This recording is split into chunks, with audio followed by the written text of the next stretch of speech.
పుస్తకాన్ని మంచి కోసమే ఉపయోగించాలనే నా ఆలోచన. ఈ వజ్రం ద్వారా ఎవరు ఎటువంటి స్వార్థం లేకుండా అందరికీ సరిపడే విధంగా ఆర్థికంగా ఎవరికి ఇబ్బంది పడకుండా చేయాలి. అంతేగాని అత్యాశకు పోయే ప్రాణాల మీదకు తెచ్చుకోకుండా చేయాలి. మన యంగ్ డైనమిక్ కుర్రాడిని అందరూ కాంగ్రెస్ చెప్పండి.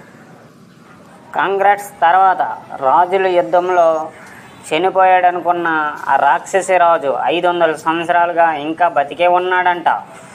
అతనికి ఆ పుస్తకం దొరికిందంటే ఇక అతనికి మరణం లేదు. మరి ఎవరు వాడిని ఏమీ చేయలేరు. మన పని కూడా అంతే. లక్షలాది సైనికులను ఒంటి చేతితో సమానంగా చంపే క్రూరమైన రాజు బతికే ఉన్నాడా? మన వద్ద పుస్తకం ఉన్నది. వాడికి తెలిసిపోయే ఉంటుంది. మన కథ అయిపోయింది. అతని పేరు చెబితే రాజ్యాలు ఉనికిపోతాయి. మనల్ని కాపాడడానికి దిక్కు ఎవరు? కథ అవలేదు, ఇప్పుడే ప్రారంభమైంది. అసలు ఆ క్రూరమైన రాజు ఎవరు? రాజ్యంలో అసలు ఏం జరిగింది? మనకు తెలియాలంటే ముందుగా రాజుగారి కోటకి వెళ్ళాల్సిందే.